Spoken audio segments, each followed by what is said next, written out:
Quantum universe একটা mystery. হয়তো আমাদের শরীরের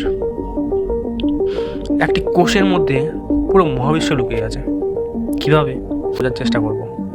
আমার মনে হয় আমাদের শরীরের প্রত্যেকটা সেলের মধ্যে একটা ইউনিভার্স আছে, প্রত্যেকটা সেলের মধ্যে একটা ইউনিভার্স লুকিয়ে আছে। ভেবে দেখো, যদি আমি ধরো আমার হাতের কলমটাকে এক্সাম্পল হিসেবে নিচ্ছি, যদি আমি আমার হাতের কলমটাকে জুম করতে শুরু করি, কী হবে? প্রথমে অণু দেখব, তারপর পরমাণু, তারপর ধরো sub atomic particle, proton, neutron, electron.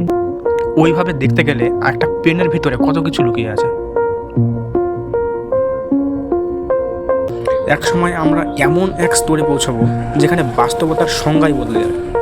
Observer না থাকলে বা অবজার্ভ না করলে বাস্তবতার আকারটাই পরিবর্তন হয়ে যায়।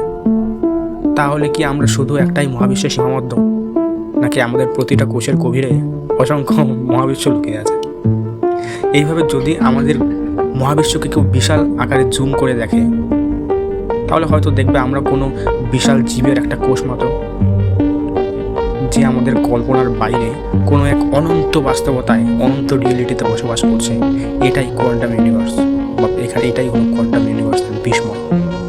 কোয়ান্টাম ফিজিক্স হচ্ছে এমন একটা ফিজিক্স যেটা কেউ সঠিকভাবে বুঝতে পারে না। হয়তো আমরা অসংখ্য মহাবিশ্বের মধ্যে কোনো এক বিন্দু মাত্র, হয়তো আমাদের মধ্যেই আছে অসংখ্য ইউনিভার্স।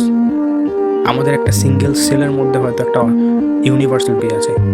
আমরা কি সত্যিই জানি আমাদের অবস্থান কোথায়, নাকি আমরা শুধু রহস্যের মধ্যেই ভাসছি?